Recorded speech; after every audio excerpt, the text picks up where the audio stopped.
coming on the air with those new questions over a hospital explosion in Gaza that is launching protests across the Middle East. Many in the Arab world blaming Israel, even as Israel denies responsibility. And President Biden is reiterating minutes ago on Air Force One heading back to Washington that his top defense officials say it is very unlikely Israel's at fault.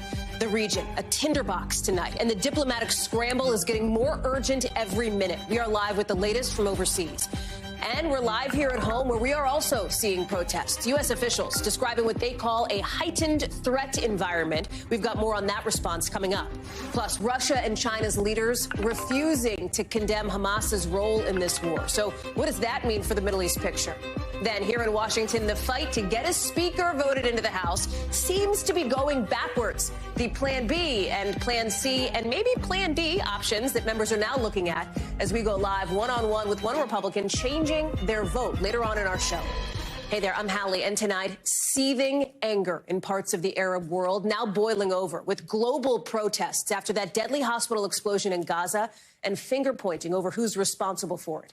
You see here what it looked like in the West Bank and Yemen earlier today. Huge crowds of people marching, holding Palestinian flags, chanting. In Jordan, police starting to push back against protesters. There's people demonstrating out in Egypt. And in Lebanon, hundreds coming together outside the U.S. embassy there, some waving Palestinian flags with tear gas at one point thrown at protesters. I want to warn you here, the video we're about to show you is violent.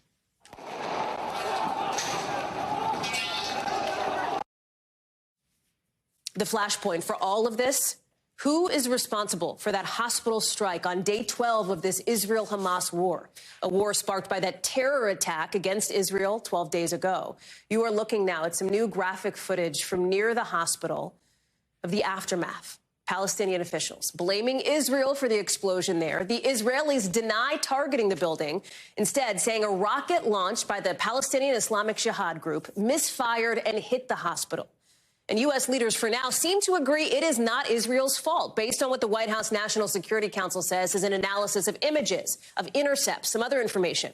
And President Biden, on his way home from Israel as we speak, making clear where he stands. I would not, and notice I don't say things like that unless I have faith in the source from which I've gotten it. That's the president, of course, on Air Force One just minutes ago, referencing comments from earlier in the day that it was, in his words, the other team, meaning not the Israelis, responsible for that hospital strike. Now you're seeing the door cracking open to get aid into Gaza, with Israel saying they're going to let food and water and medicine cross the border in from Egypt after what they call a demand from President Biden to give basic humanitarian help to the thousands who need it. One man trapped in central Gaza with 16 of his family members, sending our team a video diary in the seconds after he saw the closest strike yet to his location.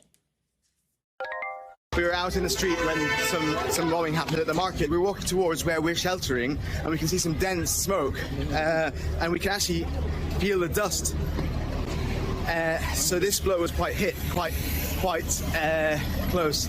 I'm going to sign off now because I think, I'd rather sign off now. Across the region tonight, at least 3,400 people are believed to be dead in Gaza, 1,400 in Israel. Matt Bradley is on the ground live for us in Beirut, Lebanon, with the latest on the protests there. But I want to start with Josh Letterman in Tel Aviv. And Josh, there has been a shift internationally in many ways around the tone of the war and the tenor of the conversation here. That's right, Hallie, and that shift has mostly been in the Arab world. For the first week or so after that Hamas terror attack less than 2 weeks ago, you largely had Arab nations, even the ones who do not have peace with Israel, do not recognize Israel, either kind of vaguely condemning violence against civilians, saying very little at all, or saying that they didn't think Israel should use what happened in that Hamas attack as a pretext for collective punishment against the Palestinians. But you didn't really hear a lot of Arab nations calling for mass attacks against Israel. Now, in the wake of this explosion at that hospital that killed well over 400 people, according to Palestinian health officials, you have a whole lot of nations in the region that are calling for violence against Israel, for violence in some cases against U.S. assets in the region. And what is particularly worrying for the United States is that that includes several nations that are considered to be the adults in the room in the Middle East, if you will. Countries that are close U.S. allies, like Jordan, like Egypt, countries that, frankly, are heavily reliant on U.S. aid and yet feel emboldened to be able to call for significant responses to Israel, to quickly jump to accepting the Palestinian version of events, even as Israel says that despite what Hamas and Palestinian Islamic Jihad say, that Israel did not commit that explosion, was not an airstrike that blew up that hospital. And so the concern right now is that for those nations that have already come out and blamed Israel for this, it's going to be very hard to put that genie back in the bottle, even if more and more evidence comes out that Israel can point to suggest that it was not behind that explosion, Hallie. Talk about, beyond the geopolitical implications here, the impact on the ground, right? Broadly speaking, as we get ready to enter potentially week 2 of this war, what it means for people in Gaza who are, in many ways, starting to get desperate.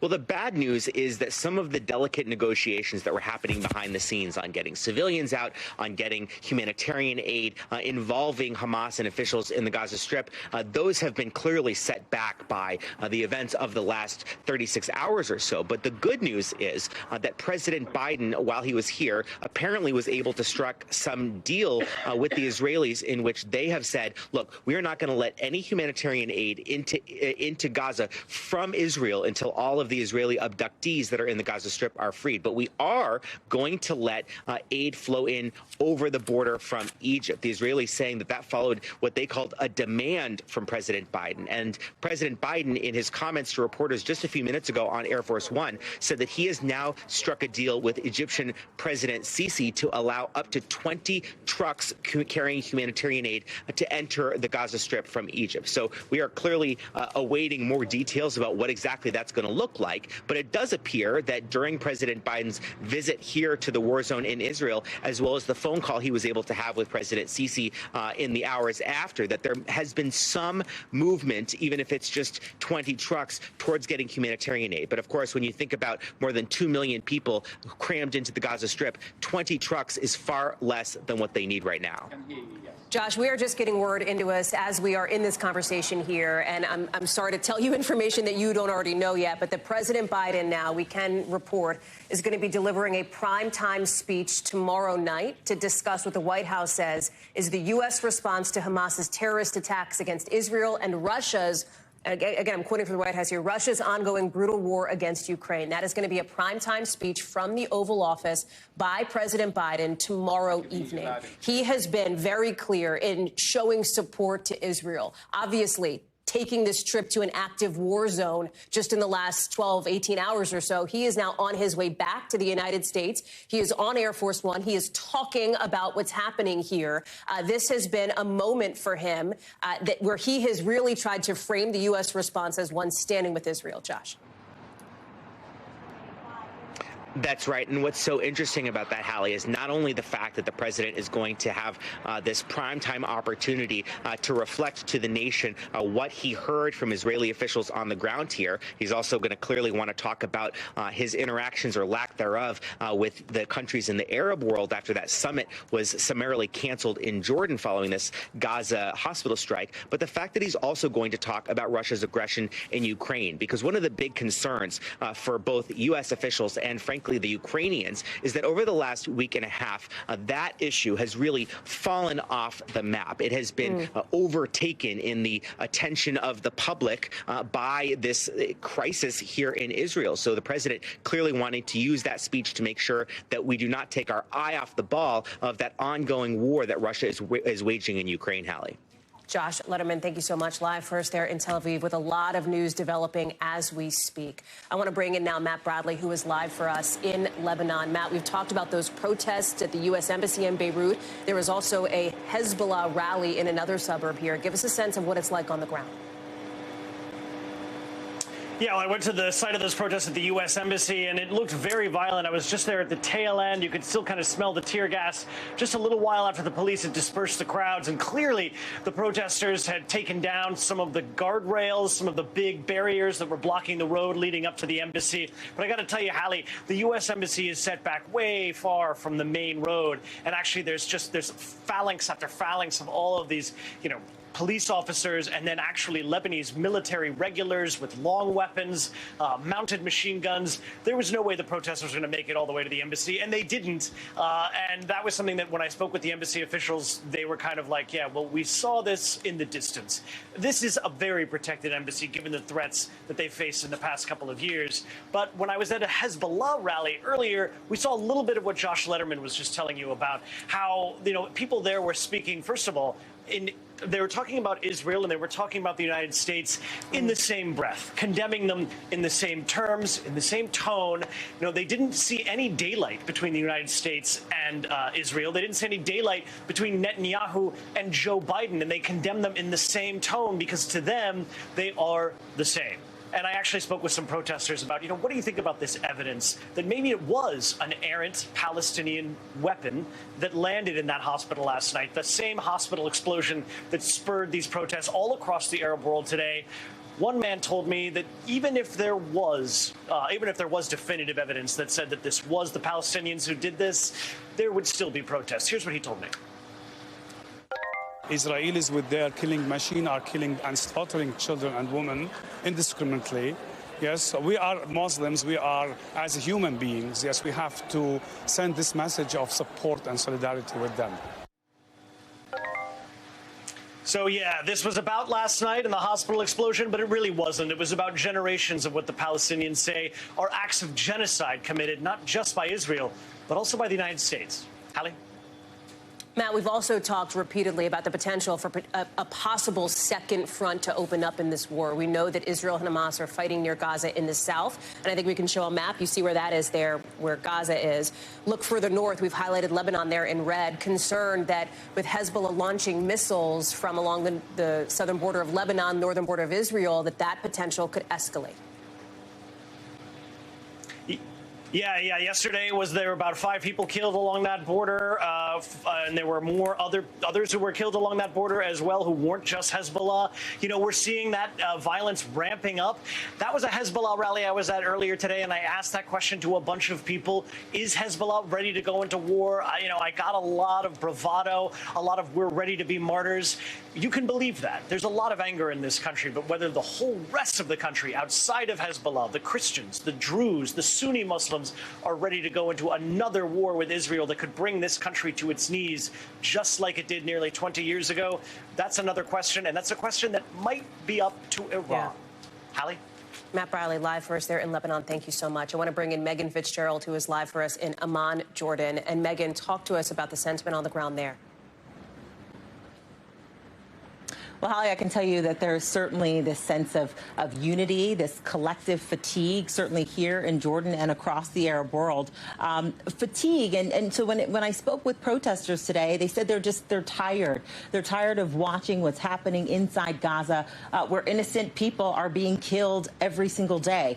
Men, women, children, saying that nobody is safe in Gaza anywhere, from their neighborhoods in many cases have just been obliterated to hospitals, as we saw yesterday. But what happened yesterday was really a breaking point for a lot of people, and that is why you are seeing that anger and frustration spilling into the streets all across the Middle East, from Lebanon to Egypt, as you mentioned, where protests aren't even illegal. They're not even allowed there, to places like Tunisia, where you see hundreds of people taking to the street. And here, certainly in Jordan, where, keep in mind, half of the population are Palestinian. So it's deeply personal here as well. In fact, I want to read for you this alert that the U.S. Embassy here in Lebanon, or here in Jordan, put out.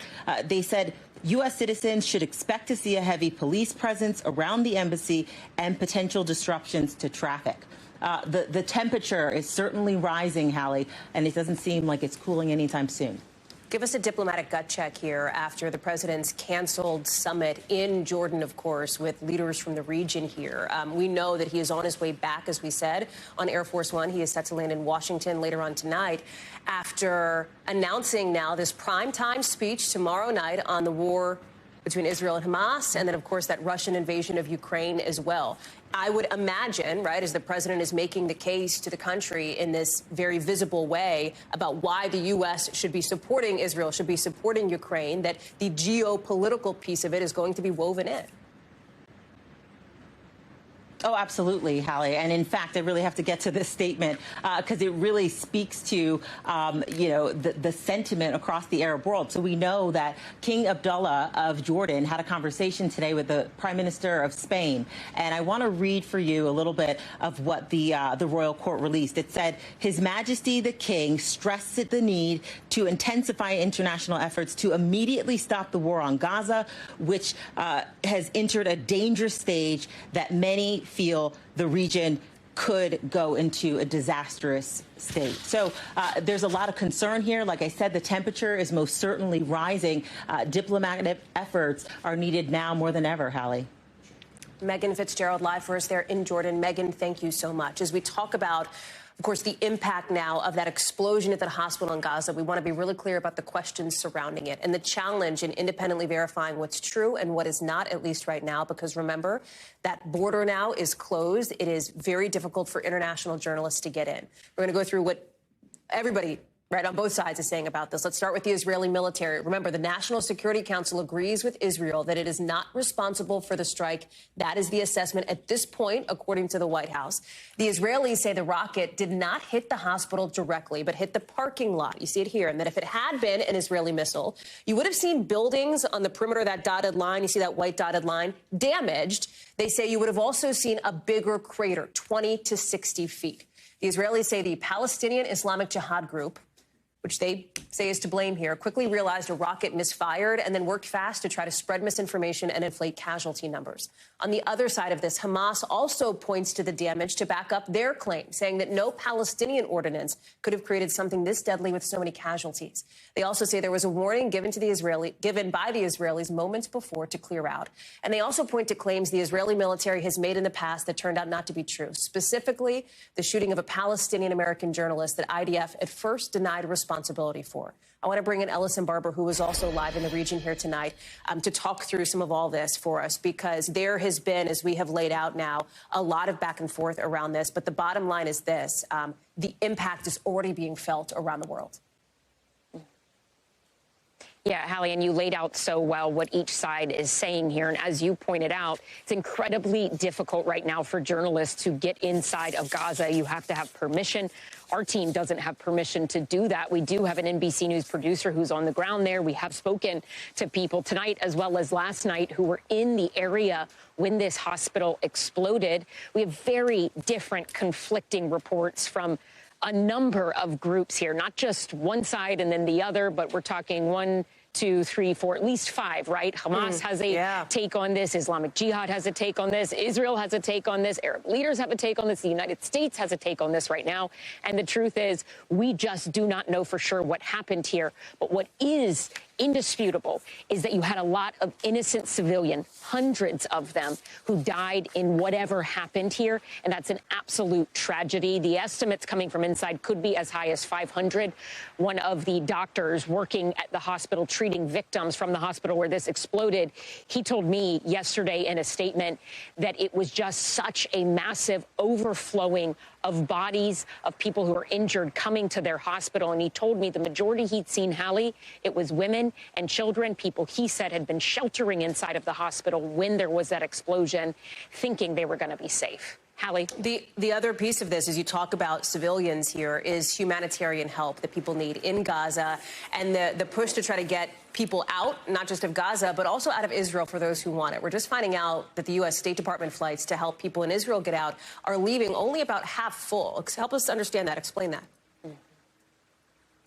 Yeah, so apparently there have been about 5,000 seats available on some of these flights chartered by the United States, but only about 1,500 Americans and their families have taken those seats. The thing that we don't know is that because people are not wanting to leave Israel? Is it because they do not have appropriate communication to know how they could get out? According to the State Department, they said about 3,000 Americans have exited Israel in other ways and on their own. But then the flip side of that, too, is you have people stuck in Gaza. There are between 500 to 600 Palestinian Americans inside of Gaza right now. The State Department has said they've had contact with over 350 who want to leave. And there's no option for them to get out right now. When I was talking to someone inside of Gaza earlier today, they talked about their frustration with the United States in general here because they feel like Palestinians, the innocent civilians, are being forgotten.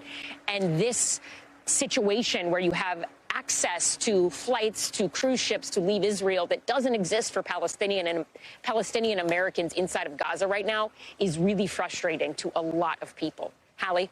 Ellison Barber, live for us there along the Israel-Gaza border. Thank you so much for being with us. Here at home in the United States, law enforcement's on high alert because U.S. officials and independent analysts say pro-Hamas extremists and neo-Nazis are flooding social media with calls to attack Jewish communities. That is obviously fueling some very real concern about the potential for violence.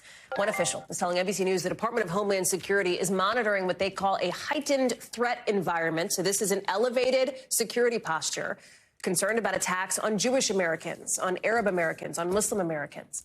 Demonstrations today all around the country, including at the Capitol here in Washington, just outside of it. Jewish Americans there calling for Israel to agree to a ceasefire. We have Emily Aketa live, who is at one demonstration in Queens, New York. Tom Winter is joining us with more on the security concerns. Emily, because you're in it, I want to go to you here first because I see that this demonstration is active behind you. Tell us more about what's happening, what you've been seeing and hearing. Hey there, Hallie. Well, you can see the protest is getting underway now, and this is just a portion of the numbers that are anticipated to turn out here. You can feel the anger and the anguish at this pro-Palestinian rally, and you can feel it in their chanting, in the drums. You can see the line of people just completely covering the block here on both sides of the street. One of the most common chants that we're hearing is "Free Palestine." And you talk about the increased security presence, the NYPD living up to its promise today. You can see barricades like this are lining the street. We've also seen dozens of police officers across the street here. You can see them lining the entire block, an immense amount of police cars in this area. You'll also see that sign. It says, "This is not a war, it is a genocide." The mission statement really of this rally here tonight is that they're condemning what, in their words, they're calling a U.S. authorized genocide of people in Gaza. I posed the question to the event organizers, what do you think about the $100 million of humanitarian aid going to the people of Gaza? They said that is absolutely not enough. There's also this sense of unease for the people here as we continue to hear and report on the rising tensions. We've reported on the 6-year-old Muslim boy who was murdered in what was an apparent hate crime. Also, police here in the New York area are investigating an incident where there was a group of men that surrounded and yelled anti-ethnic slurs at several people against Palestinian people. They are now investigating it as a hate crime as well. When I spoke with some of the people here, they said they are concerned for their safety here tonight, but they wanted to get this message out. And so we're going to see an increased security presence from the NYPD at major events like this, but also just across the board, as they say, we are in a heightened security environment, Hallie. Emily Aketa, right in the middle of it there in Queens. Emily, thank you. Tom Witter, that brings us to you here. Emily is talking about that elevated security posture here. Tell us more about that. Right. Hallie, I would say over the last 24 hours, there's been a pretty significant sea change in what law enforcement is coming across and their level of concern. It has risen, and it's risen because of the immense amount of threats that are being posted online. You touched on them earlier, the threats that are coming not just from pro-Hamas groups, but coming from neo-Nazis as well, who are encouraging these types of threats against the Jewish community. On top of that, we're seeing direct calls for violence and for a response from all sorts of terrorist groups, including al-Qaeda. It is is those specific requests for retribution, in the terrorist words, that have law enforcement officials so concerned. You're looking at images outside of a synagogue in New York City today with some of the NYPD's counterterrorism bureau units and the CRC, the Critical Response Command. They're focused, Hallie, on providing a deterrent and reassurance. So the idea there, and the idea of having every NYPD officer in the uniform of the day, is so that folks, one, understand that they are there to reassure them that they can enter their house of worship, whether it be a synagogue or a mosque, or ride on public transit in New York City, but also to make sure that they know, and speaking with the former head of counterterrorism for the NYPD, James Waters, earlier today, I asked him about that, and I said, what is the purpose of this from the terrorism perspective? And he said, well, terrorists, first and foremost, are criminals, and criminals are typically deterred when they see police. So that's kind of the focus here. We'll have to see where this goes. It's an issue that's got law enforcement concerned, Hallie, coast to coast. Tom Winter, thank you so much. We're going to get back to, of course, our top story in just a moment, but we've got to bring it back to Washington here because there is another major headline developing. The House of Representatives ending another day without a speaker. And the man who lost another vote again today is looking to win over some more allies before another potential vote tomorrow at noon. I'm talking about Republican Congressman Jim Jordan. He ended up losing support today, doing worse today than yesterday, getting only 199 votes. We haven't seen a number like that since 1923. So what is Plan B or Plan C or D, whichever one we're on at this point? Well, maybe giving more power to the person you see here, the temporary speaker, a guy named Patrick McHenry, who's been gaveling in and gaveling out for the last 2 weeks, but right now isn't allowed to do too much more than that. I want to get to NBC's Ryan Nobles, who is covering this for us on the Hill. So, options here. Floor vote tomorrow. Jim Jordan somehow pulls a rabbit out of the hat and gets like more than a dozen Republicans who've been against him so far to switch their votes. Or people coalesce around this Patrick McHenry plan, giving the temporary speaker temporarily more power to actually get stuff done. Where in our reporting do we think this is more likely to go?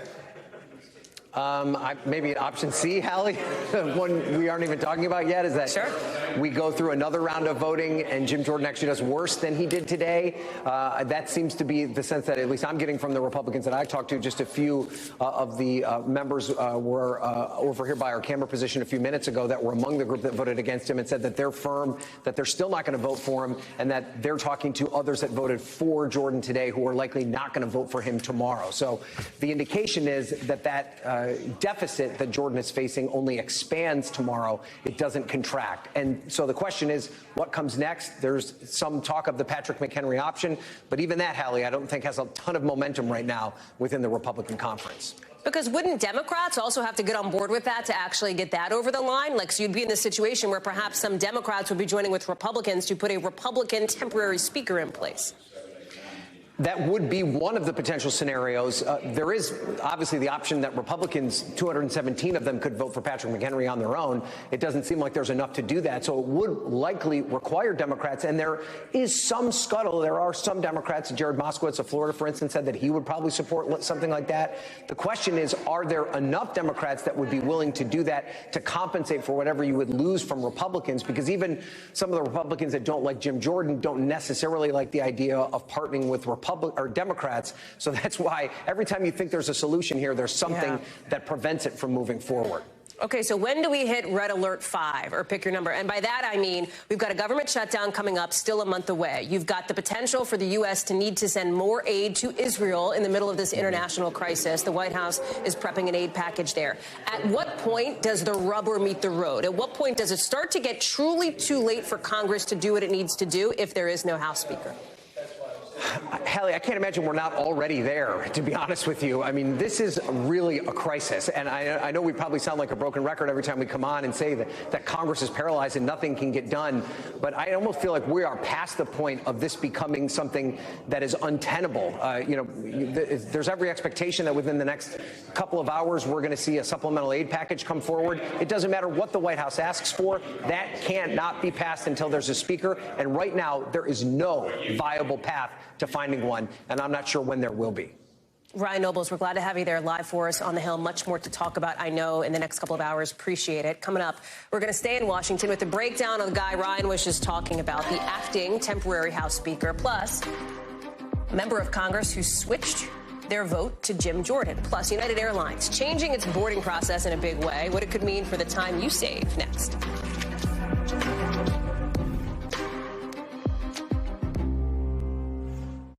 So, day 15 now in the count up, not a countdown, to the number of days that the House has not had a speaker. Question marks, as we've been talking about things like funding the government, actually paying to keep the lights on, of course, aid to Israel, aid to Ukraine even, all of which brings me to Republican Congresswoman from Indiana, Victoria Spartz, who switched her vote to Speaker-designate Jim Jordan earlier today, voted against him yesterday. Congresswoman Spartz, it's good to see you. Thank you for being on the show. Thank you for having me. Of course. Let's start looking ahead to tomorrow. Are you planning to vote again for Jim Jordan tomorrow? Listen, my objection was procedural because, unfortunately, I think Jim listened to Kevin and forced the floor vote before deliberation in conference to get to 217. I think it made Kevin to be vacated speaker, and I hope Jordan will listen more to his members now and will have more conversations with the members to address some of the concerns.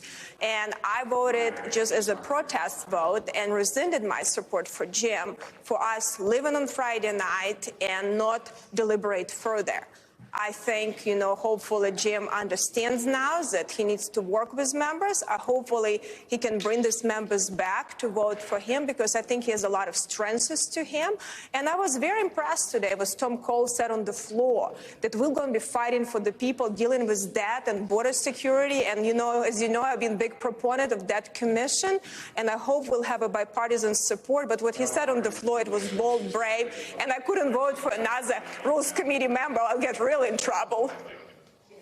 Congresswoman, then, given everything you're laying out here, do you believe that there are 18 other Republican colleagues of yours in the conference who are prepared to change their votes and back Jim Jordan, or does that simply seem like too big a mountain to climb here? Well, I think he needs to try, but ultimately, as I said before, I still insisting on that. If he cannot personally, reconcile the differences, I think he needs to go back and have an organizational meeting where we as a team can do it. Who would you support then if it wasn't Jim Jordan? Who would you like to see take that position? Listen, at that right now, I think Jim is actually a great person. He has a very strong traction with our base, and a lot of members would probably more formidable working with him than even with Kevin. I think he has some challenges on the left, but I think he can reconcile these challenges. So I think he is right now one of the best people to lead, but ultimately he needs to figure out what other people think, and we have some other members that could put their name for consideration. I think over 200 million Americans ultimately can do it, but we need to do it as soon as possible and stop having grandstanding on the floor. Would you support a temporary solution like perhaps Patrick McHenry on a 30 or 45-day basis? No, I don't support any temporary solutions. We cannot give temporary power, which never been tested by Constitution, but someone who is not an elected speaker. I truly believe we need to elect a speaker. Congresswoman, you are, of course, Ukrainian by birth. We know that tomorrow evening in prime time, we have learned in just the last 30 minutes that President Biden will be delivering a speech from the Oval Office at 8 o'clock Eastern, not just on the Israel-Hamas war, but also on the Russian invasion of Ukraine. What is your hope? What do you want to hear from President Biden tomorrow night in this highly visible address to the American people? Well, I hope that he can, communicate better to the American people why it is important in our national interest that Ukraine win that war, and also have strategy supported by actions to win that war. So I hope to hear more decisive actions, because the world is on fire, and when America is not strong, the whole world is suffering. But we also need to, save our country, and hopefully he will agree that we have to deal with border security, we have to deal with that, and come with Republicans to do some things for the American people, because without our republic, everyone else was going to fail. Congresswoman Victoria Spartz, thank you for your time here this evening on what is a jam-packed week for you, I know, in Congress. Thanks. So listen, one of the names that you've heard about in that conversation and others is Patrick McHenry. Not exactly a household name, but maybe about to become one. Noah Pransky has more on what you should know about him in our breakdown. I'll now act as Speaker pro tem. So what do we know about acting Speaker of the House Patrick McHenry? One thing's for sure, McHenry slams down a mean gavel. So, he's a Republican from North Carolina. He's got a serious bow tie collection, but most significantly, he's serving as Speaker pro tempore, Latin meaning for the time being. He got the job when the House ousted Kevin McCarthy from the speakership. And now, as one attempt after another to elect a new speaker goes down in flames, A speaker has not been elected. growing chorus in Congress is calling for McHenry to get more power, allowing the House to function until a new permanent speaker is picked. It's seen as a temporary compromise for a guy who used to be adverse to him. McHenry was first elected to Congress in 2004 at 29 years old, known as a firebrand. Look, Chris, if you're going to invite me on your show, let me answer a question, for God's sakes. And for his sparring with Democrats. No, Congressman, we had an agreement. You had no agreement. We had an agreement for the time this hearing would occur. You're making this you up, Ms. asked Warren. it. But later, as he told the Raleigh News and Observer in 2017, he slowed down enough to respect the process. McHenry now chairs the House Financial Services Committee and supported the Trump tax cuts. He voted to certify the 2020 presidential election, pushing back against the hard right wing of his party. Electing a speaker. McHenry has the pro tempore job now thanks to McCarthy's trust in him if it was ever needed in an emergency. Well, now we're in that emergency, and McHenry has the gavel, but he said he doesn't want the permanent job. Question is, will enough Republicans and Democrats work together to pick him anyway? I have respect for Patrick McHenry. I think he is respected on our side of the aisle. I want to bring in Noah now. Here's the big thing about Patrick. He doesn't actually want to be the speaker from what we've heard from people around him. Yeah, I mean, it seems that he's up to the job for now, but yeah, he's passed leadership opportunities before. He's got a young family that we know of, and some of his colleagues have mentioned that that is a factor. Plus, you got to ask, who really wants this job? It requires a ton of time, a ton of work. You have a caucus that's split. You have wars on multiple fronts that you're having trouble funding because there's pushback in Congress. And, you know, at the end of the day here, we have a shutdown that's slated in the next 30 days. So a lot of work, and it seems that he's not really that interested. Republicans still looking for their leader. Noah Pransky, thank you. Let's get you over to the 5 things our team thinks you should know about tonight. Number 1, the Pentagon is releasing footage of Chinese planes intercepting U.S. planes. Officials say it's happened nearly 200 times in the past couple years. It's more than what we've seen total over the last decade previously. Defense officials call this trend highly concerning. Number 2, family health insurance through work now costs something like $24,000 a year on average, according to a new survey. That's up 7% from last year. The report by KFF says the jump is pretty much in line with the uptick in inflation and in what people get paid. Healthcare experts say more hikes could be on the way. Number 3, United is changing its boarding process for economy class ticket holders. Starting next week, if you have a window seat, you board first. Then the window and aisle seat people board after that. The airline says that'll speed up boarding by 2 minutes, which, you know, every second counts, I guess. Boarding's not going to change for people in first class, business class, or people who have priority boarding. Number 4, people in the Philippines and New Zealand are now going to have to pay $1 to join X, formerly Twitter. The company says it's part of a test to cut back on the number of spam and fake accounts on the platform, and that it will not apply to people who are already on X. No word yet on why this applies to only those 2 countries. Number 5, Amazon is beginning to deliver some prescription drugs via drone. These drones show up at your house, stop about like 12, 13 feet above the ground, and then they drop the package from the sky. It's like in a padded envelope or box. The company says it's supposed to help cut back on delivery times. Right now, it's only happening in parts of Texas, but by the end of next year, Amazon says it's going to be in a lot more places. When we come back here on the show, more concern in Hawaii after reports finding that ash from those devastating wildfires is more toxic than people initially thought. Plus, how China and Russia could shape the conflict, the war now between Israel and Hamas after that terror attack 12 days ago. That's next.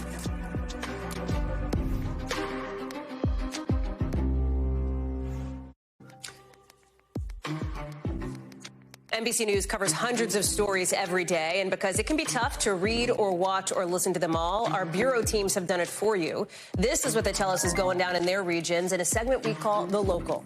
Out of our Western Bureau, officials in Hawaii say they found high levels of toxic stuff in the ash collected after those horrific wildfires there. They found twice the safe amount of lead and 20 times the safe amount of cobalt. Officials say that is not surprising, but it does reinforce the need for safety measures that are in place.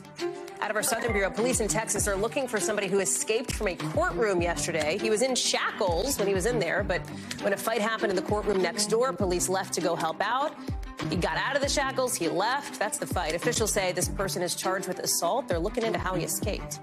And out of our Western Bureau, police in California are releasing some new video of a man setting off some kind of explosive device hidden in a teddy bear. You can see some smoke coming out of it before it exploded. The footage helped police track down the suspects. There's the smoke, where they found drugs, weapons, ammo. The man was arrested on a number of felonies. Well, President Biden has been very clear about his unyielding support for Israel and condemned Hamas and that terror attack that killed hundreds of Israelis. The leaders of Russia and China are taking a different position, refusing to condemn Hamas for starting the war and criticizing Israel's decision to cut off water and electricity to Gaza. We are talking, of course, about Xi Jinping and Vladimir Putin, who were talking for something like 3 hours today in Beijing, with Putin describing the Israel-Hamas war as, in his words, a vivid example of the failure of U.S. policy in the Middle East. Keir Simmons is joining us now. And Keir, help us understand the world order at this moment, right? The geopolitics of this and the positioning that China and Russia are taking here. Yeah, well, in a very straightforward sense, China and Russia have an awful lot of security and economic interests in the Middle East and in the Arab world in particular. So they're kind of leaning into those. But I think there's another point, too, to make. And let me just take you through it. We talk about key dates in Israeli history, 1948, 1967. Russia and China talk about key dates in American history, the Gulf Wars, September 11th, the 2008 financial crisis, more recently, perhaps, you know, the chaotic evacuation of Afghanistan. And what they think they see, Russia and China, in that is the decline of America. And I can promise you right now that when President Putin and President Xi met today, they talked to each other about the idea that what's happening right now might be another moment, another key moment that will be remembered in the decline of America. And what they're going to be thinking is that America is losing the argument with many, many parts of the developing world, the global south, as some people call it, many, many parts of the Arab world, and that if they just kind of, as I say, lean into that they can be on the right side, that they can encourage it. And we know that Russia and China for a long time, many years, have been talking about this idea and about collaborating in this historical process, if you like. Now, if that is true, I'll leave viewers to decide, and history will decide, frankly, historians will decide. It very well may not be. But that is what Russia and China think is happening and what they think they are doing geopolitically. You know, in the last couple of weeks here, for obvious reasons, Keir, the attention has been to some degree away from Russia and Putin's invasion of Ukraine. That is likely to change to some degree tomorrow night when President Biden is set to deliver, as we've learned in just the last hour here, a primetime speech talking about not just the Israel-Hamas war, but also the invasion of Ukraine here, Keir. Yeah, he's going to link the two things. But President Putin and potentially President Xi are going to think the two are linked as well. Just for one example, President Putin today talking about long-range missiles from the U.S., prolonging the agony, as he said it, in Ukraine. In other words, suggesting that the U.S. is making the war worse and that the U.S. is getting dragged into what's happening in Ukraine. Sound familiar? It's the similar argument as the message that they're trying to make about Israel. So effectively what we're looking at here is a claim that there's a crisis of confidence in the US. And again, that's what Russia and China are hoping they are seeing. Keir Simmons, live for us overseas on that. Keir, thank you. It is an important position, an important piece of reporting to have for us. Coming up here on the show, a new poll showing the potential, showing how Americans feel here about the war between Israel and Hamas and where they want to see their taxpayer dollars going. We're going to have that in just a sec. Stay with us.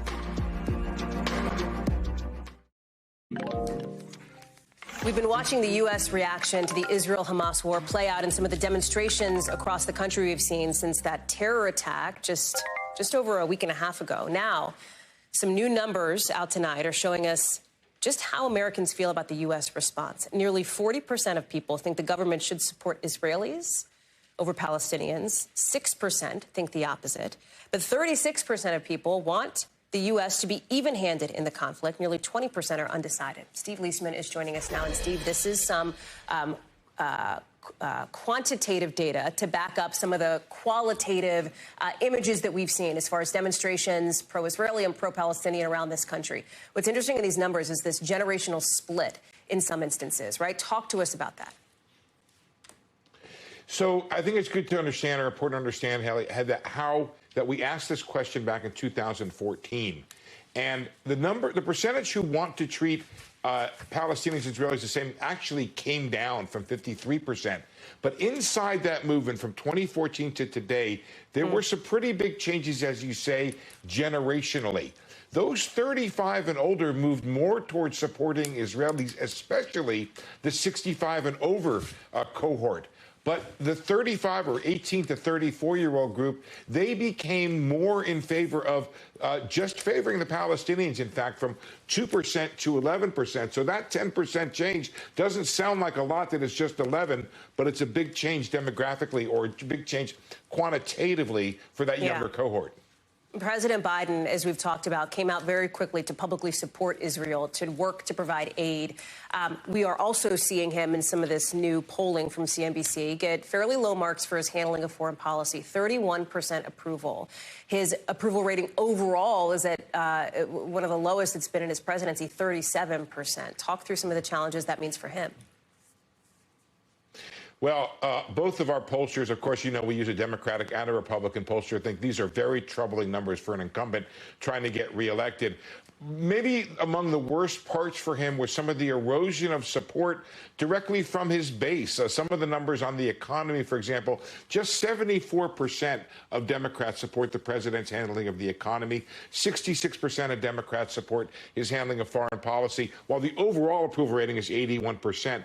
Inside those numbers, there is some erosion of black people and Latinos, key bases for the Democrats. So that's just one part of it. And of course, when you look at this poll, independents look a lot more like Republicans when it comes to the question of President Biden than they do Democrats. And that's a big issue. It suggests to the pollsters that when the undecideds break, they might break more in favor of Republicans than Democrats. Steve Leisman, thank you so much. Still to come here on the show. The family says a nearly 2-decade-long mystery is now solved, with Jorn van der Sloot admitting to killing Natalie Holloway on a beach in Aruba. It is an extraordinary development, something like 2 decades in the making. What a guilty plea looks like and what could come next.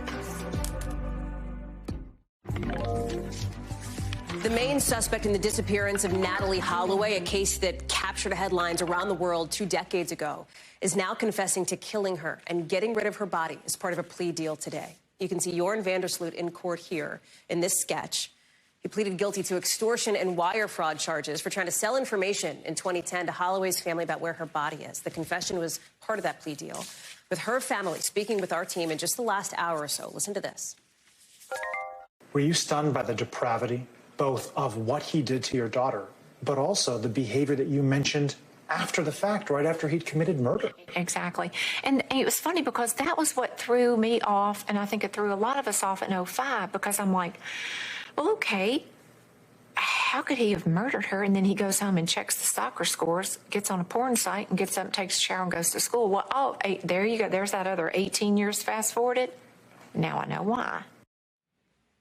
Remember, if you don't, at the time, this was an incredibly huge story. Natalie Holloway was 18 when she disappeared on a spring break trip to Aruba, very mysteriously. Her body has never been found. Nobody has ever been charged for her murder. Van der Sloot was eventually arrested and charged in Peru for the murder of a different girl. Sam Brock is joining us now. And Sam, we just saw you there with Natalie Holloway's mother, who talked about this moment here so many years later being so significant. Tell us more.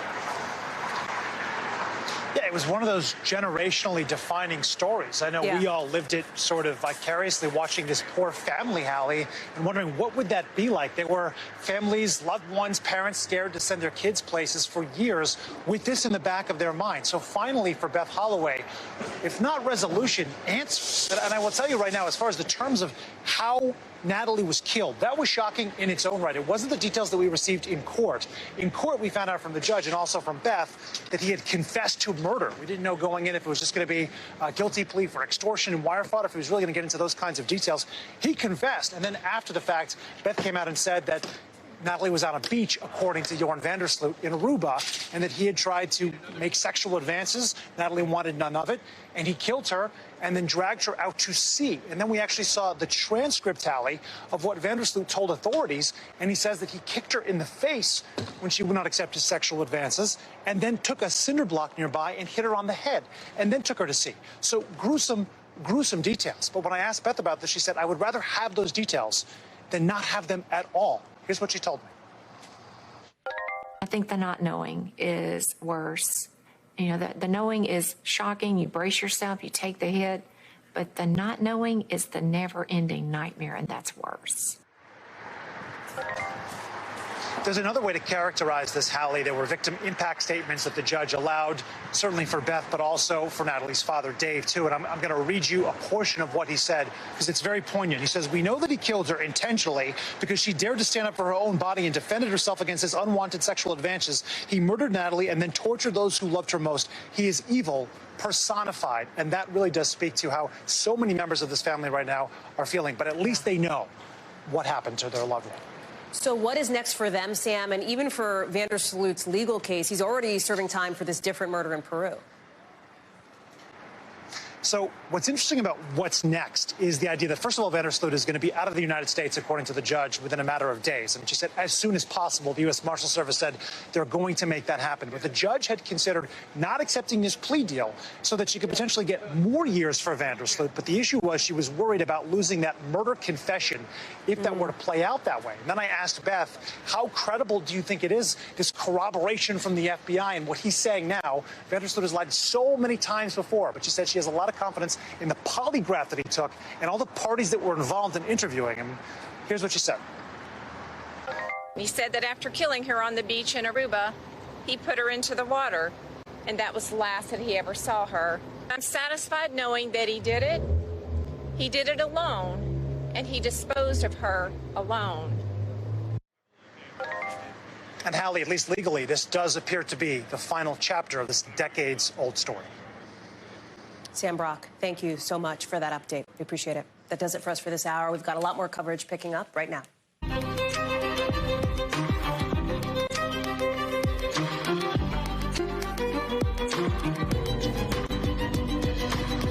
We're coming on the air with the news that just about 24 hours from now, President Biden is set to give a prime-time speech as protests take off across the Middle East over new questions on that hospital explosion in Gaza, with many in the Arab world blaming Israel, even as Israel denies responsibility. And President Biden is reiterating on Air Force One just before heading back to Washington that his team tells him it's very unlikely Israel was at fault. We're live with the latest overseas, and we're live here at home, where we are seeing demonstrations here. U.S. officials describing what they call an elevated security posture. That response coming up. Plus, Russia and China's leaders refusing to condemn Hamas's role in this war. So what does that mean for the Middle East picture?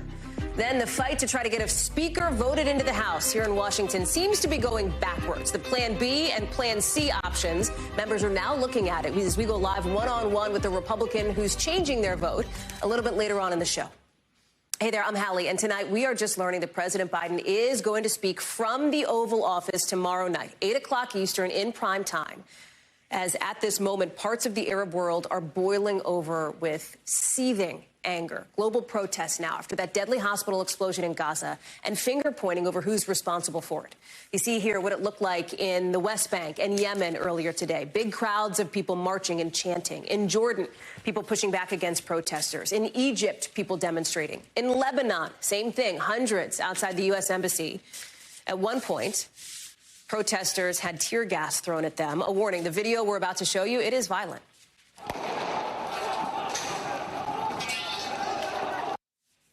The flashpoint for all of this, who is responsible for that hospital explosion?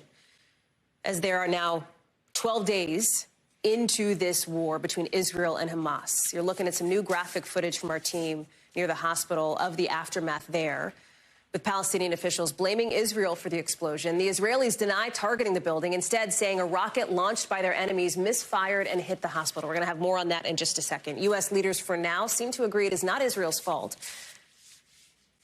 as we will explain in just a moment here. President Biden, too, earlier today, saying that it appears the attack was by the other team, not Israel. And he's on his way home as we speak, making clear where he stands. I would not, you notice I don't say things like that unless I have faith in the source from which I've gotten it. So listen, we want to be really clear about the questions surrounding this hospital strike and the difficulty, the challenge in independently verifying what is true and what is not, at least right now.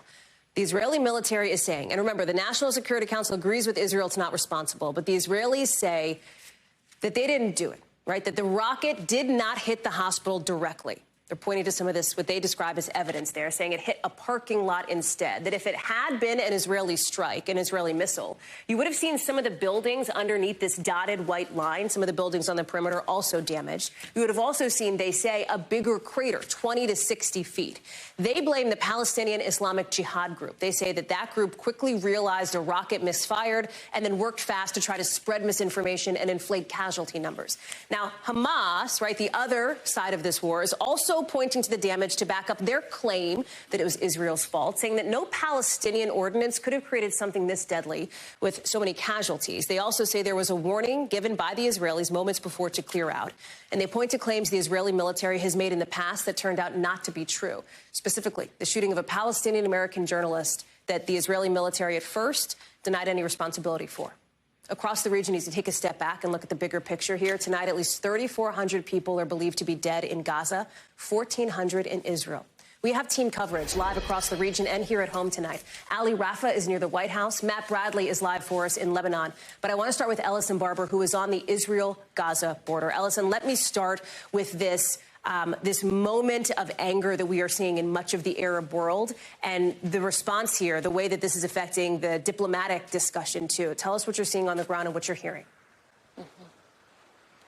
Yeah, I mean, there's just massive amounts of outrage and absolute disbelief in what Israel is saying happened, at least within the Arab world and within the Palestinian community. Look, you laid out so well the facts that we have right now. I wish I could tell you that NBC News has independently been able to determine exactly who was behind this, exactly where it fell, what time, what type of warhead it was, but we aren't able to do that. We have footage that has been released by Hamas, by groups within inside of Gaza, footage that has been released by the IDF, audio recordings the IDF has released where they say it is two Hamas militants having a conversation saying that this explosion came from an Islamic Jihad rocket firing.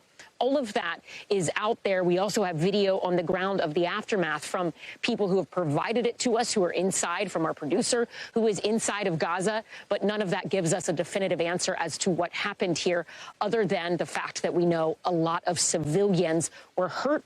A lot of civilians were killed in this. I was speaking with someone inside of Gaza tonight about all of the back and forth over this, two people actually, and they both just expressed their absolute frustration and their commitment to believing that there's no way that this happened from inside of Gaza. There's so much distrust here amongst all of the parties that no matter what is released, I think, from the Israeli side or what is released from within Gaza, the Palestinians and the people we spoke to tonight, they're not going to believe anything Israel says because there's such deep-seated, distrust that goes back not just before and up to this latest war, but goes back decades and decades.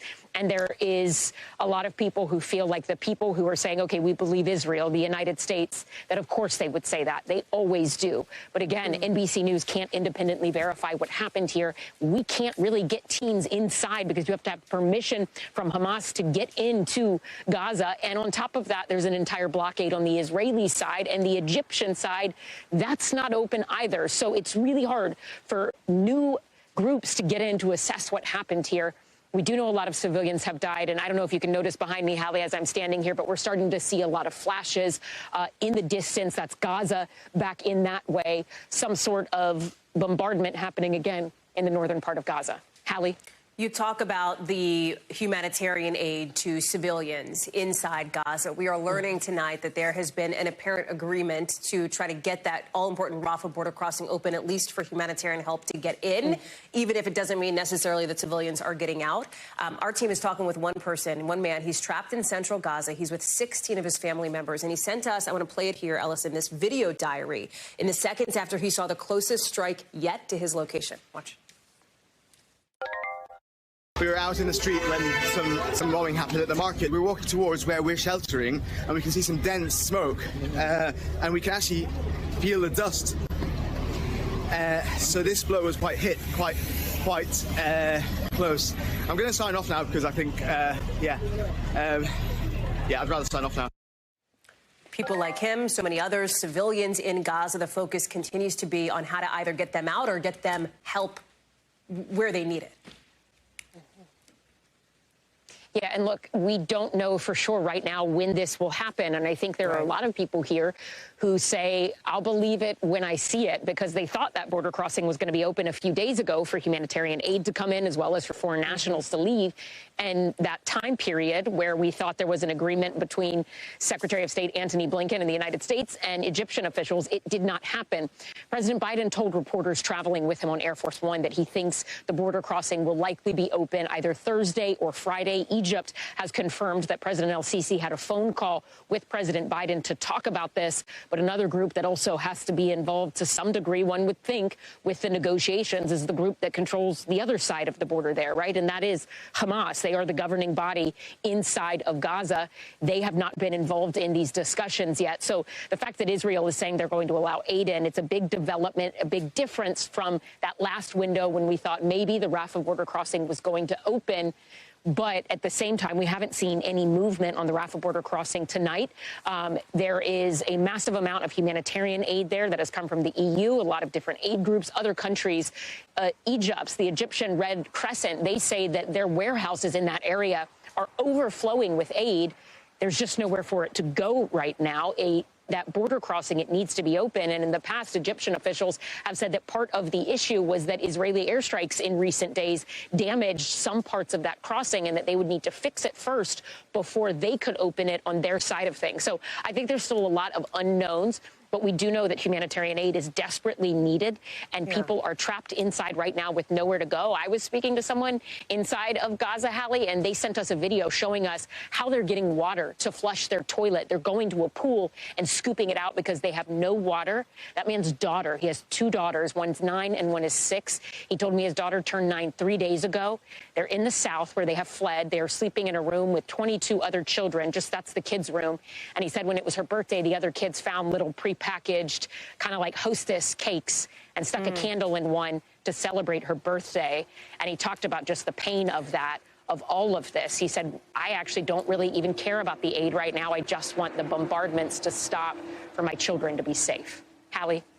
Allison Barber, live for us there along the Israel-Gaza border. Ellison, thank you. I want to get now to NBC's Ali Rafa, who's posted up just outside the White House for us. We'll talk about that primetime speech in a second, Ali. But as you look at what Ellison was just talking about, right, we are getting new word now in tonight, specifically from Egypt, confirming this apparent agreement here on a call with the president as he is now en route back to Washington. We expect him to land in a little bit, saying, and I want to quote it here, and I want to quote it properly, so let me pull it up, that it was agreed to introduce humanitarian aid to the sector across the Rafah crossing on a sustainable basis. Help us understand, what does that mean? What's the timing? Do we know anything more?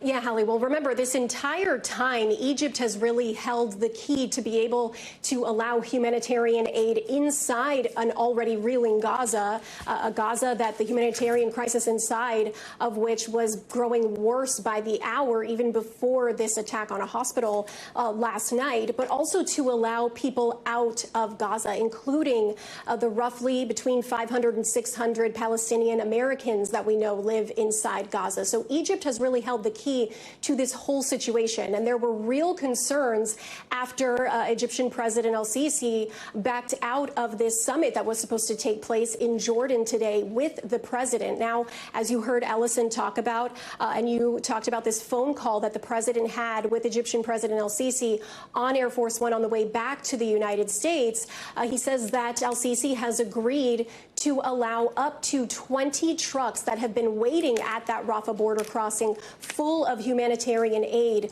ready to bring it into Gaza. That el-Sisi has agreed to let up to 20 of those trucks in, but he warns that if Hamas in any way tries to prevent that aid from getting into the hands of innocent civilians in need of it, that will stop. And he issued a caution to Hamas, who could interfere with that. As far as what this agreement means for potentially getting people out of Gaza and the timing of it, we could potentially expect the president to hit on those questions when he does deliver that primetime speech from the Oval Office tomorrow.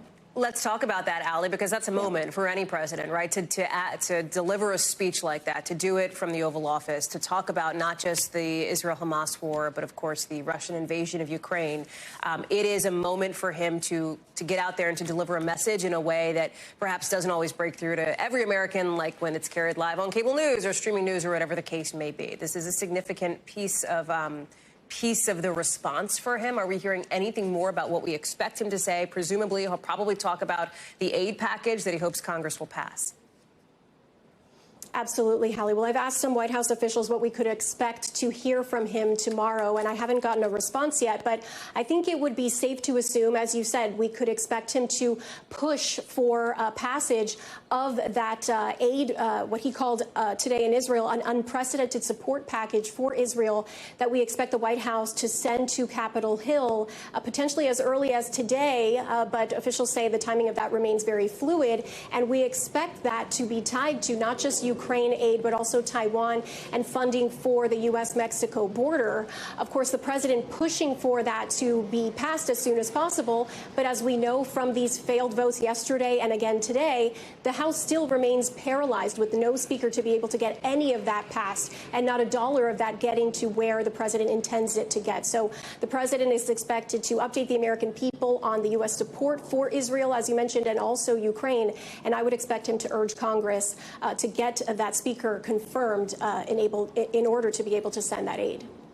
Hallie, Rafa, thank you very much. Appreciate it. I want to bring in Matt Bradley now, who is live for us in Lebanon.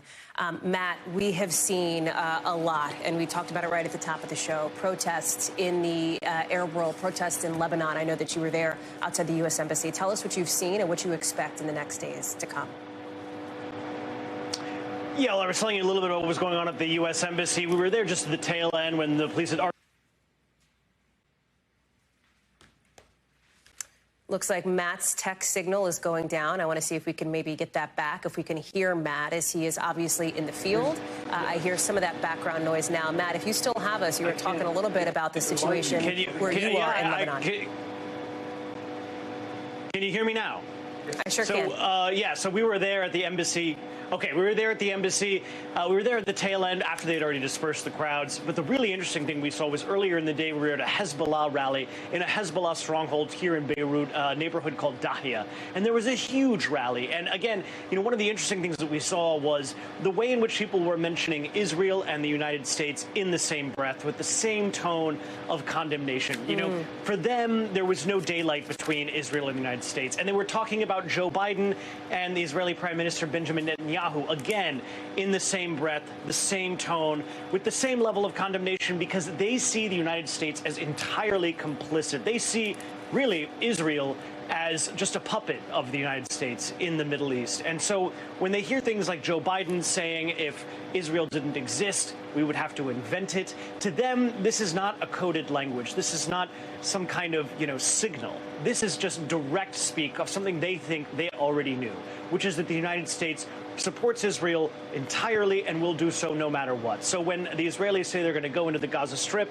and bust heads, and Joe Biden says basically we bless whatever you do, at least that's the perception here among the Hezbollah supporters, they really see that as the United States standing beside Israel, doing whatever, supporting Israel in whatever they do. And I was speaking to one woman today. I asked her about the explosion at that hospital last night. She actually interrupted me and said, this wasn't an explosion. That this was an Israeli airstrike. And she refused to hear me say otherwise. And I asked her what she thinks of the United States and their role in all of this. Here's what she told me. This is a genocide, and I think that the Western world, the Western countries, and on top of them, the United States are complicit in the bloodbath. So you see the U.S. and Israel, for this crowd, they are just one and the same, Hallie. I was going to ask you, Matt, and I think this is such just an interesting conversation here as we look ahead to the president's primetime speech tonight, how much we know, based on what we've seen from the president's visit to Israel earlier today, how much the Israelis are tuned in to this visit, right, to the appearance, to the words that the U.S. president, that the American president says in support of Israel. And I wonder how engaged, and you're sort of answering it here in this conversation, but how engaged people where you are may be to what the president's message will be tomorrow. I don't want to put words in your mouth, but it sounds like from what you're saying, there is an expectation it would likely be more of the same. Yeah, I mean, they are totally engaged. And actually, when we were hearing the man who was speaking, a member, he's probably, I think it was number 4 in Hezbollah, speaking, addressing this huge crowd, he was quoting from Biden's speech. He was saying word for word what Biden was saying. Everybody here is hanging on every word that comes out of Biden's mouth. And they're furious when they hear Biden with this fulsome support for Israel and for Benjamin Netanyahu. And when he comes to the region the day after a hospital attack like this, they're happy to see other Arab leaders, not meeting with him. That to them shows some kind of solidarity among the Arab world, something that they feel that they've missed up until now. But when they see Joe... And it looks like we have lost Matt Bradley's live shot again. Our thanks to him. Obviously, he's out there in the field, in the region. Tech gremlins will do what they do. So our thanks to Matt and his team for that. Let's bring you back here at home now, because law enforcement is at a heightened security posture, partly because U.S. officials and independent analysts say pro-Hamas extremists and neo-Nazis are getting online and flooding social media with calls to attack Jewish communities. This is clearly, obviously, fueling very real concern about the potential for violence. There's also an official telling NBC News that the Department of Homeland Security is monitoring what they call this heightened threat environment, worried about attacks on Jewish Americans, Arab Americans, Muslim Americans. Today, here in this country, we've seen demonstrations coast to coast, including right here at the Capitol in Washington.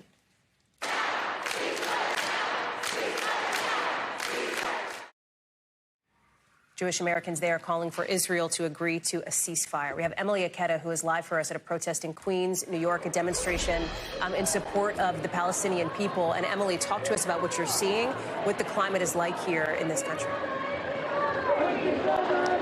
Hey there, Hallie. Well, since the last time we talked to you, you can see that the rally has since spilled into the streets, and now it is moving throughout Queens in a quite diverse area. You can see just how the crowd has expanded in size and in energy. The chanting you'll hear in the background continues, drums, music. One of the most common chants we are hearing is "Free Palestine," time and time again. And the other thing that I will know is, in addition to all of these people protesting this evening, we're seeing a massive police presence, and it's as a result, as what they say, is rising tensions. Not only you can see a lot of people, a lot of heightened emotions at this point, at this period in time here, as we see people moving down the area, but police, the NYPD, acknowledging that they are operating under a heightened threat environment. A lot of the people turning out here today are motivated, they say, by the hospital blast in Gaza, despite U.S. officials saying they believe it did not happen at Israel's hand.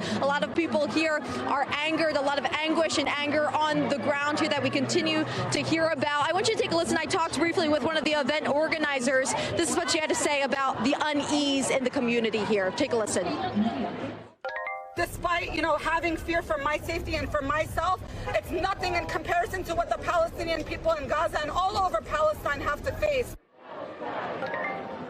I'll tell you right now, the NYPD, we've learned, is investigating 2 separate incidents as potential hate crimes, one anti-Semitic, potentially another anti-Palestinian.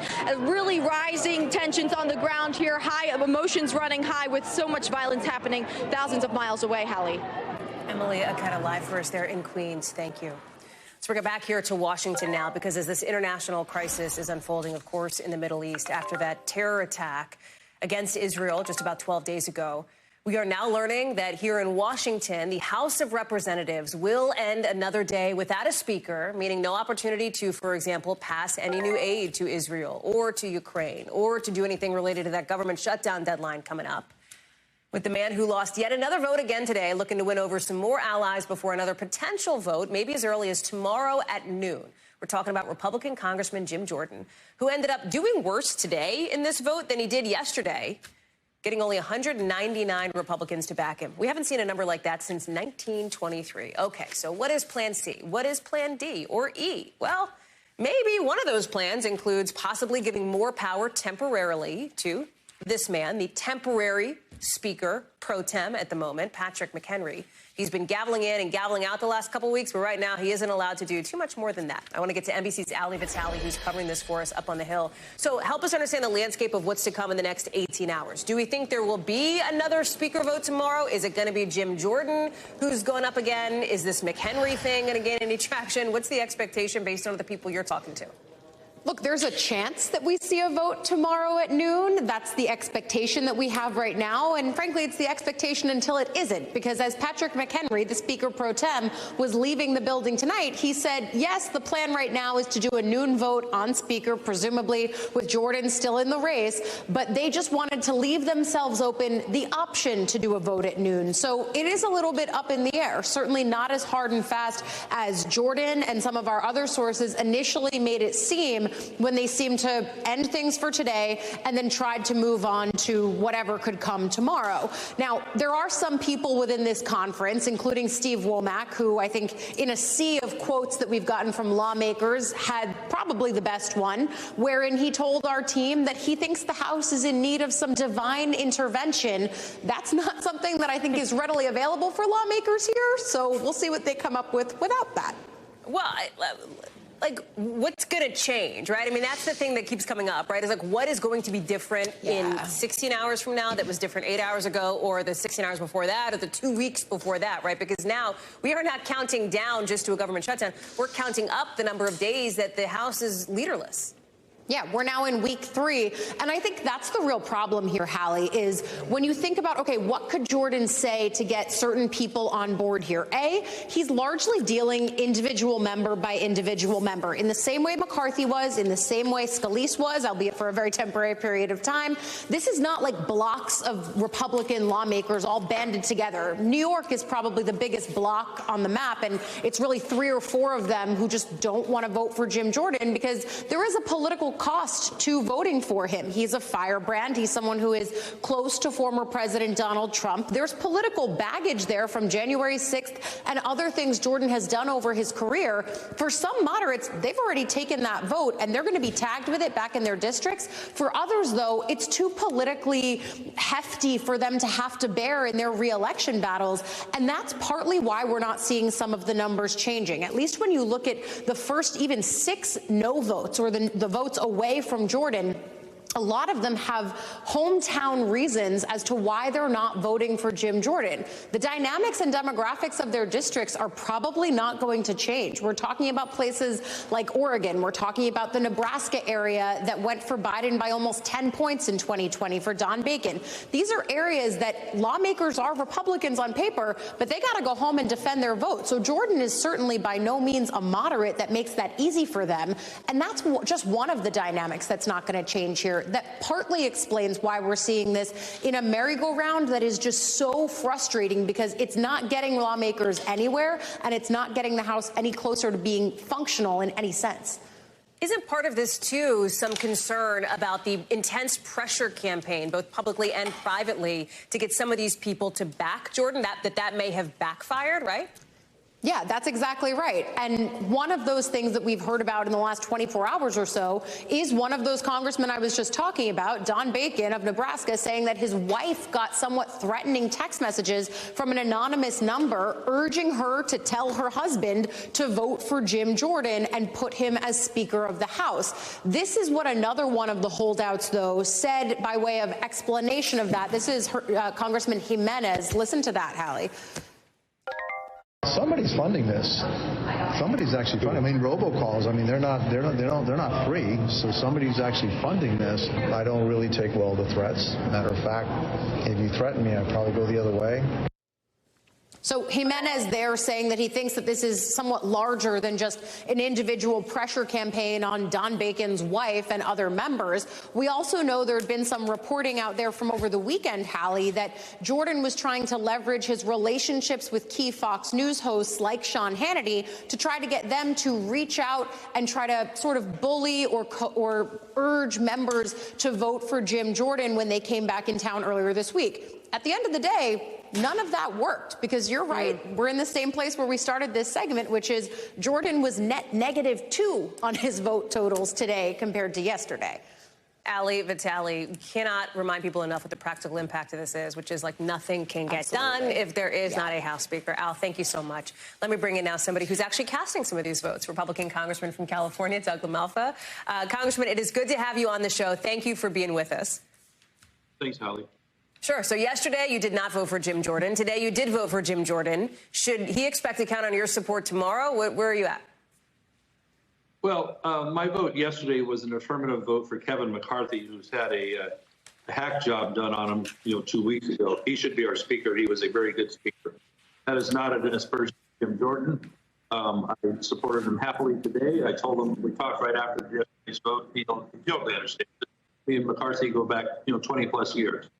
So that was a terrible thing that happened. So by taking him down, and we've wasted a lot of time, obviously now too. So I'll keep supporting Jim as long as we get there and hopefully get him named speaker. We expect to have a vote tomorrow at noon, and so he's got a lot of work to do to bring people on board. I hope he can do that. Let's see what happens. Let me just pull that up. So you do expect to actually vote tomorrow after the House comes into session at noon? Like that is all signs are pointing to vote? We'll see. So it's been tentative for all of us here. You trying to predict it, us trying to predict ourselves. But we should be having some kind of meetup by noon tomorrow, I expect. Yeah. You do, Congressman, have more of an inside track than I do on that front. So thank you. Let me ask you this. If it is not Jim Jordan, who could it be? Who would you support in that role, either permanently or temporarily? And I'm sort of also asking here, would you support like a 30, 45-day move to get Patrick McHenry some more power temporarily? Well, the first focus has to be Jim Jordan is in the seat of, as the candidate. I wouldn't want to do anything to take away anything from his effort to do that. Now, I guess answering your question more prospectively, if it doesn't work out, we need to get the job done. There's capable people in this conference, but it might feel out of turn by just not talking about getting Jim over the top right now. And so let's see what this looks like tomorrow afternoon. That'd be a better question for then, because Jim deserves the opportunity to have his say, have his shot. Yeah. And he's obviously received the most votes of anybody lately here. So I do just point out Speaker McCarthy had 210, would have been 211, but for an absence. But that's no aspersion on Jim. Let's get behind him. Let's get this done. And he needs to work at building some of those relationships here overnight and assure them that he can be the right kind of speaker.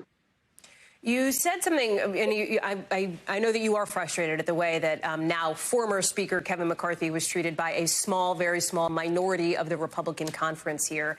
And you referenced something a moment ago. You said we wasted a lot of time. There are count up clocks that are running on how many days it is now that the House does not have a speaker. In the middle of this international crisis that we've spent the bulk of the first 30 minutes of our show talking about here, do you worry about the message this sends to the rest of the world?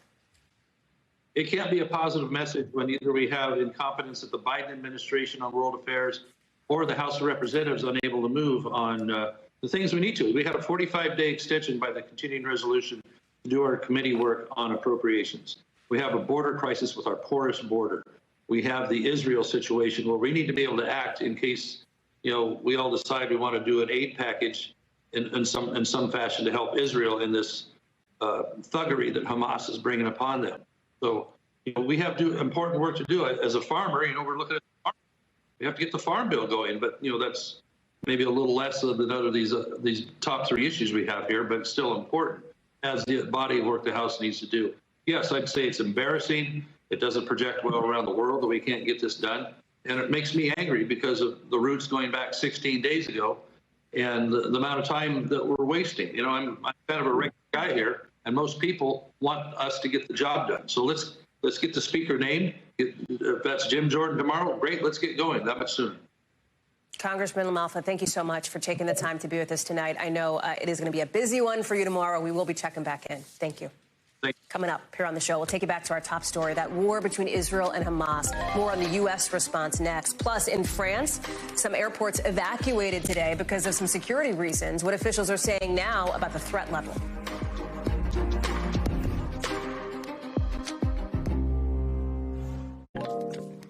We've been showing you the reaction here in this country to the Israel-Hamas war playing out and some of the demonstrations across the country we've seen since that terror attack against Israel just over a week and a half ago.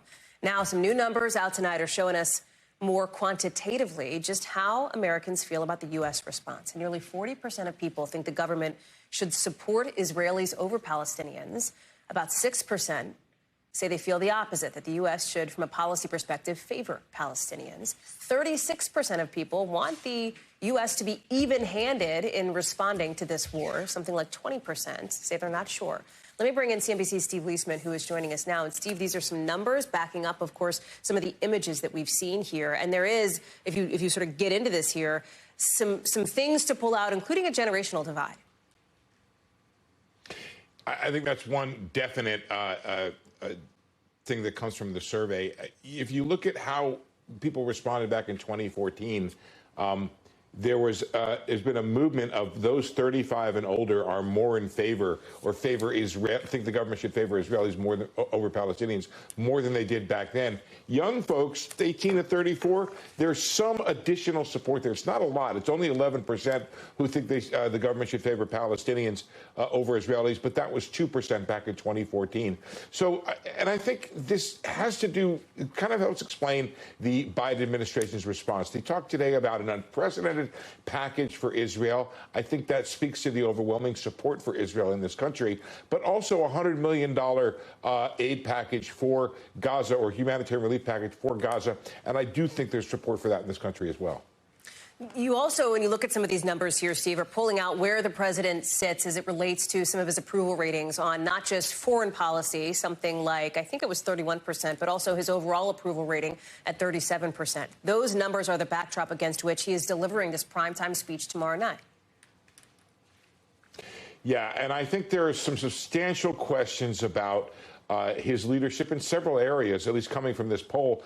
He does not get good numbers overall. He does not get good numbers on the economy, and he's not getting good numbers on foreign policy. So he's going to need to change some of that narrative if he's going to be reelected. Both our Democrat and Republican pollsters say these are bad numbers for an incumbent trying to get elected. I will also add, I don't know if you know this, but the poll asked head-to-head Trump versus Biden, and Trump comes out 4 points ahead.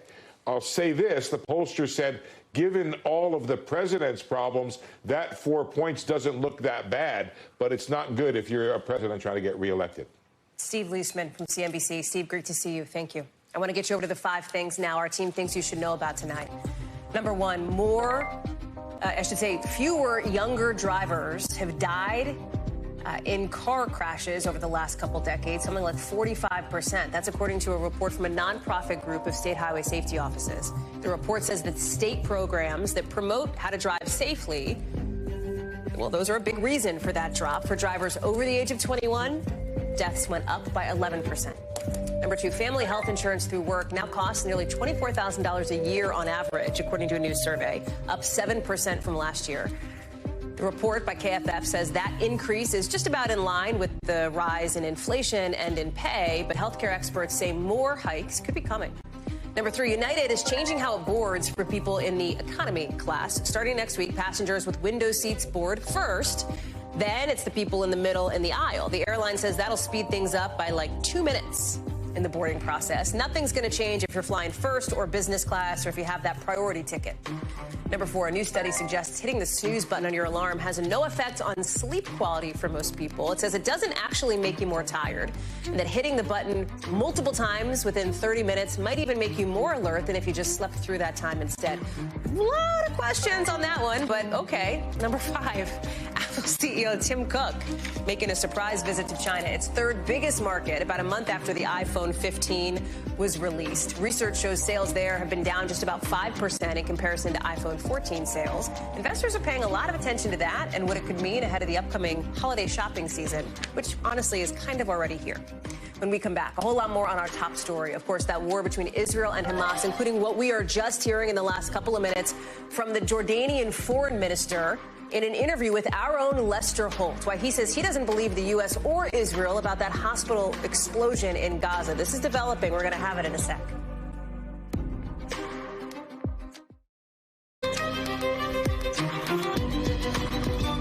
Taking you back now to our top story, the war between Israel and Hamas and the growing anger in the Middle East over that hospital explosion in Gaza. In Jordan, where President Biden was supposed to meet with top Arab leaders, that was canceled. You're looking at this here. At Amman, protesters coming out to ask officials to do something to stop this devastating war. Our Lester Holt, in just the last few minutes, he's in the region, remember, sitting down with the Jordanian foreign minister, asking if he thinks Israel was not responsible for the hit, just like U.S. leaders in Israel say. Nobody's buying that narrative in this part of the world.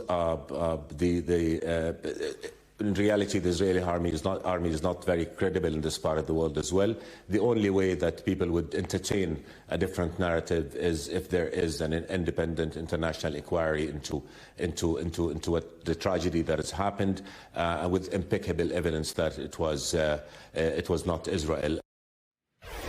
I want to bring in Megan Fitzgerald, who's live for us in Jordan, in Amman. The foreign minister is also telling Lester in just the last few minutes, Megan, that canceled summit between the president and those Arab world leaders would not have ended with the only news that so many people want to hear right now, that this war would end. How are leaders there? What are you hearing about how this moves forward in the sentiment? Well, Hallie, look, there is certainly a general sentiment that we could be on the precipice of a larger regional conflict here. And then, of course, keep in mind that there's this looming ground offensive that could still potentially come in the coming days ahead. We just don't know. But it certainly has the potential to make matters even worse in this region, a region that is already running high. The temperature is already starting to rise.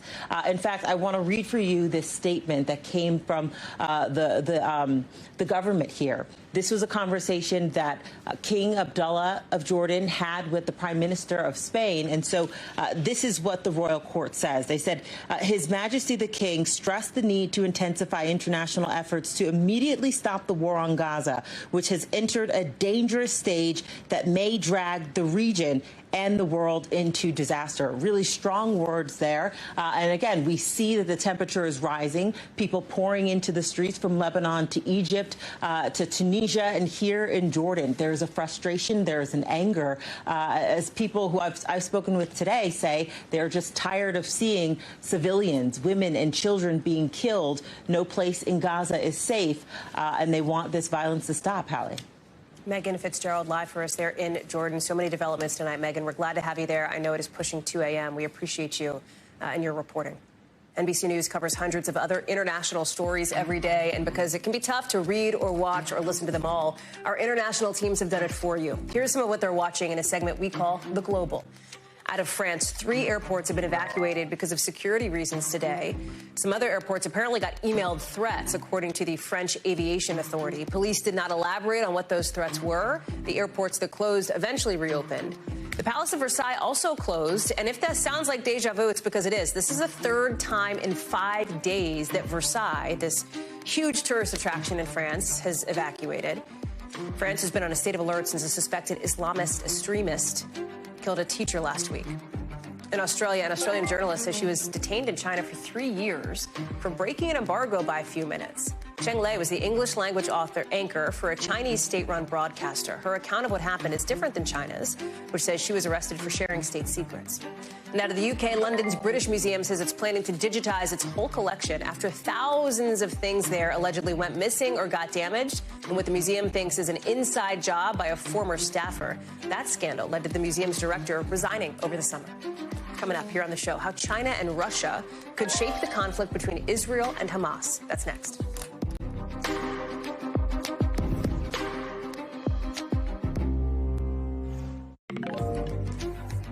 Well, President Biden has been very clear about his unyielding support for Israel and condemned Hamas and that terror attack that killed hundreds of Israelis. The leaders of Russia and China are taking a different position, refusing to condemn Hamas for starting the war and criticizing Israel's decision to cut off water and electricity to Gaza. We are talking, of course, about Xi Jinping and Vladimir Putin, who were talking for something like 3 hours today in Beijing, with Putin describing the Israel-Hamas war as, in his words, a vivid example of the failure of U.S. policy in the Middle East. Keir Simmons is joining us now. And Keir, help us understand the world order at this moment, right? The geopolitics of this and the positioning that China and Russia are taking here. Yeah. Yeah, well, in a very straightforward sense, China and Russia have an awful lot of security and economic interests in the Middle East and in the Arab world in particular. So they're kind of leaning into those. But I think there's another point, too, to make, and let me just take you through it. We talk about key dates in Israeli history, 1948, 1967. Russia and China talk about key dates in American history, the Gulf Wars, September 11th, the 2008 financial crisis, more recently, perhaps, you know, the chaotic evacuation of Afghanistan. And what they think they see, Russia and China, in that is the decline of America. And I can promise you right now that when President Putin and President Xi met today, they talked to each other about the idea that what's happening right now might be another moment, another key moment that will be remembered in the decline of America. And what they're going to be thinking is that America is losing the argument with many, many parts of the developing world, the global south, as some people call it, many, many parts of the Arab world, and that if they just kind of, as I say, lean into that they can be on the right side, that they can encourage it. And we know that Russia and China for a long time, many years, have been talking about this idea and about collaborating in this historical process, if you like. Now, if that is, well, that is true, I'll leave viewers to decide, and history will decide, frankly, historians will decide. It very well may not be, but that is what Russia and China think is happening and what they think they are doing geopolitically. You know, in the last couple of weeks here, for obvious reasons, Keir, the attention has been to some degree away from Russia and Putin's invasion of Ukraine. That is likely to change to some degree tomorrow night when President Biden is set to deliver, as we've learned in just the last hour here, a primetime speech talking about not just the Israel-Hamas war, but also the invasion of Ukraine here, Keir. Yeah, he's going to link the two things. But President Putin and potentially President Xi are going to think the two are linked as well. Just for one example, President Putin today talking about long-range missiles from the US, prolonging the agony, as he said it, in Ukraine. In other words, suggesting that the US is making the war worse and that the US is getting dragged into what's happening in Ukraine. Sound familiar? It's the similar argument as the message that they're trying to make about Israel. So effectively what we're looking at here is a claim that there's a crisis of confidence in the US. And again, that's what Russia and China are hoping they are seeing. Keir Simmons, live for us overseas on that. Keir, thank you. It is an important position, an important piece of reporting to have for us. Still to come here, the huge development in a very now infamous decades-old case. But the main suspect in Natalie Holloway's disappearance is now admitting, and our team's new interview with Holloway's mom coming up.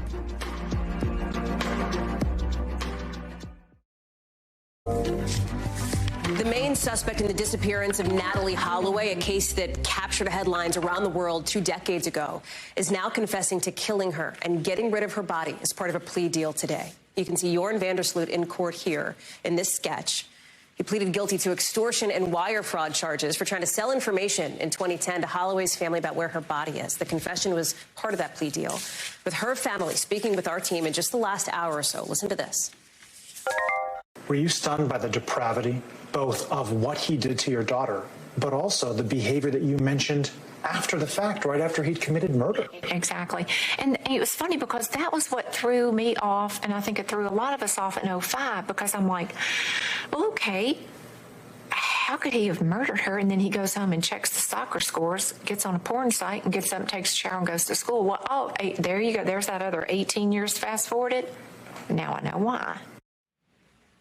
Remember, if you don't, at the time, this was an incredibly huge story. Natalie Holloway was 18 when she disappeared on a spring break trip to Aruba, very mysteriously. Her body has never been found. Nobody has ever been charged for her murder. Van der Sloot was eventually arrested and charged in Peru for the murder of a different girl. Sam Brock is joining us now. And Sam, we just saw you there with Natalie Holloway's mother, who talked about this moment here so many years later being so significant. Tell us more. Yeah, it was one of those generationally defining stories. I know we all lived it sort of vicariously, watching this poor family, Hallie, and wondering what would that be like. They were families, loved ones, parents scared to send their kids places for years with this in the back of their mind. So finally, for Beth Holloway, if not resolution, answers. Yes, and I will tell you right now, as far as the terms of how Natalie was killed, that was shocking in its own right. It wasn't the details that we received in court. In court, we found out from the judge and also from Beth that he had confessed to murder. We didn't know going in if it was just going to be a guilty plea for extortion and wire fraud, if he was really going to get into those kinds of details. He confessed, and then after the fact, Beth came out and said that Natalie was on a beach, according to Jorn van der Sloot, in Aruba, and that he had tried to make sexual advances. Natalie wanted none of it, and he killed her and then dragged her out to sea. And then we actually saw the transcript, Hallie, of what van der Sloot told authorities, and he says that he kicked her in the face when she would not accept his sexual advances, and then took a cinder block nearby and hit her on the head, and then took her to sea. So gruesome details. But when I asked Beth about this, she said, I would rather have those details than not have them at all. Here's what she told me. I think the not knowing is worse. You know, the knowing is shocking. You brace yourself, you take the hit, but the not knowing is the never-ending nightmare, and that's worse. There's another way to characterize this, Hallie. There were victim impact statements that the judge allowed, certainly for Beth, but also for Natalie's father, Dave, too. And I'm going to read you a portion of what he said, because it's very poignant. He says, we know that he killed her intentionally because she dared to stand up for her own body and defended herself against his unwanted sexual advances. He murdered Natalie and then tortured those who loved her most. He is evil personified. And that really does speak to how so many members of this family right now are feeling. But at least they know what happened to their loved one. So what is next for them, Sam? And even for van der Sloot's legal case, he's already serving time for this different murder in Peru. So what's interesting about what's next is the idea that, first of all, van der Sloot is going to be out of the United States, according to the judge, within a matter of days. I mean, she said as soon as possible. The U.S. Marshal Service said they're going to make that happen. But the judge had considered not accepting his plea deal so that she could potentially get more years for van der Sloot. But the issue was she was worried about losing that murder confession if that were to play out that way. And then I asked Beth, how credible do you think it is, this corroboration from the FBI? And what he's saying now, van der Sloot has lied so many times before, but she said she has a lot of confidence in the polygraph that he took and all the parties that were involved in interviewing him. Here's what she said. He said that after killing her on the beach in Aruba, he put her into the water, and that was the last that he ever saw her. I'm satisfied knowing that he did it. He did it alone, and he disposed of her alone. And Hallie, at least legally, this does appear to be the final chapter of this decades-old story. Sam Brock, thank you so much for that update. We appreciate it. That does it for us for this hour. We've got a lot more coverage picking up right now. Thanks for watching. Stay updated about breaking news and top stories on the NBC News app or follow us on social media.